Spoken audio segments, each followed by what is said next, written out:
শিক্ষা সহজের আজকের পর্বে আলোচনা করছি দশম শ্রেণীর বাংলা ব্যাকরণের কারক ও অকারক সম্পর্কের ওপর থেকে বেশ কতগুলি ছোট প্রশ্নের উত্তর। দেখো, সামনেই তোমাদের এরপরে রয়েছে দশম শ্রেণীর ছাত্রছাত্রীদের টেস্ট এক্সামিনেশান এবং ফাইনাল পরীক্ষার প্রস্তুতি। কারক অধ্যায়টা তোমাদের ফার্স্ট সামেটিভের জন্য পড়া হয়ে গিয়েছিল। ইতিমধ্যে তোমরা যদি পুরনো রিভিশনগুলো না চালাও তাহলে কিন্তু তোমাদের সমস্যা হবে। তাই আজকে তোমাদের কাছে কারক চ্যাপ্টারের ওপর থেকে খুব গুরুত্বপূর্ণ 10টি প্রশ্নের উত্তর আলোচনা করছি। দেখো, 1 নম্বরে রয়েছে তারপর যুদ্ধ এলো, এই বাক্যে যুদ্ধ পদটির কারক ও বিভক্তি নির্ণয় করো। এখানে হয়েছে কর্মকারকে শূন্য বিভক্তি।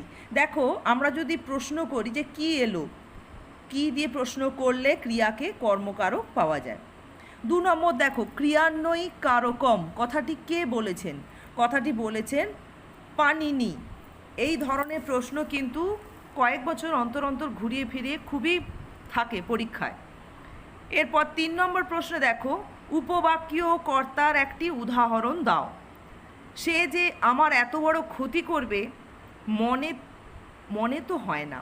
তাহলে এই দৃষ্টান্তটিতে দেখো, সে যে আমার এত বড় ক্ষতি করবে, এটাই হচ্ছে একটা উপবাক্য। এই উপবাক্যটাই হচ্ছে এই বাক্যের সমগ্র বাক্যের এখানে কর্তা স্থানীয়, তাই এটিকে বলা হচ্ছে কি উপবাক্যীয় কর্তা। 4 নম্বর প্রশ্ন দেখো, কর্মের বিপসা বলতে কি বোঝো? বাক্যে একই কর্মপদের পুনরাবৃত্তি ঘটলে তাকে কর্মের বিপসা বলা হয়। যেমন দেখো, জনে জনে জিজ্ঞাসা করলাম। এখানে আমরা কর্মকারক পেতে গেলে ক্রিয়াকে কি বা কাকে দিয়ে প্রশ্ন করতে হয়। তাহলে কাকে জিজ্ঞাসা করলাম? জনে জনে।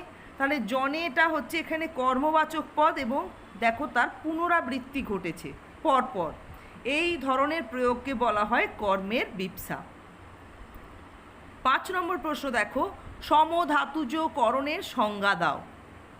বাক্যের ক্রিয়াপদটি যে ধাতু থেকে জাত, সেই ধাতু থেকেই ওই বাক্যের করণ কারকটি বা করণবাচক পদটি জাত হলে তাকে বলা হয় সমধাতুজ করণ।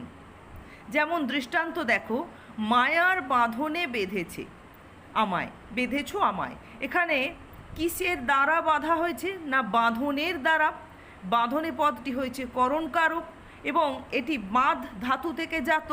দেখো, বেঁধেছো এটি হচ্ছে ক্রিয়াপদ, এই ক্রিয়াপদটিও কিন্তু একই ধাতু থেকে জাত।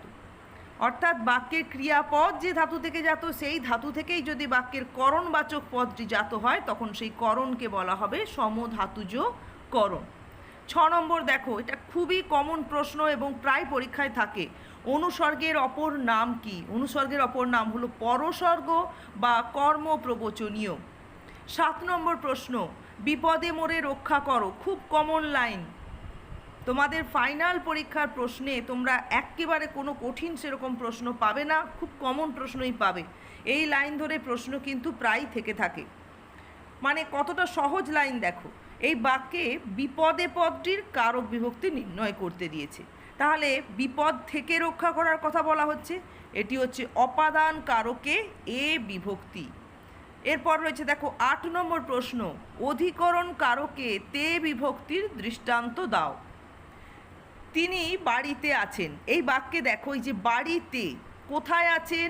বাড়িতে, তার মানে বাড়িতে পদটিতে হচ্ছে অধিকরণ কারক এবং এখানে তে বিভক্তি ব্যবহৃত হয়েছে। এরকমভাবে কিন্তু অনেক সময় যে কর্তৃকারকে এ বিভক্তির প্রয়োগ দেখাও, যে পাগলে কি না বলে ছাগলে কি না খায়, পাগলে আর ছাগলে দুটি পদে হয়েছে কর্তৃকারকে এ বিভক্তি। তাহলে সাধারণত আমাদের প্রত্যেকটি কারকের শেষে যে কোনো ব্যাকরণ বইয়ে দেখবে প্রত্যেকটি কারকের যে যে বিভক্তিতে প্রয়োগ দেখানো যেতে পারে সেগুলো দেয়া থাকে, সেগুলো কিন্তু আমাদের খুব ভালো করে নজরে রাখতে হবে। এরপর দেখো প্রশ্ন রয়েছে 9 নম্বরে, শূন্য বিভক্তি কাকে বলে? যে বিভক্তি শব্দের সঙ্গে যুক্ত হয়ে শব্দকে পদে পরিণত করে কিন্তু নিজে অপ্রকাশিত থাকে, অর্থাৎ তাকে প্রকাশিত হতে দেখা যায় না এবং মূল শব্দের কোনো পরিবর্তন ঘটায় না, তাকে বলছে শূন্য বিভক্তি।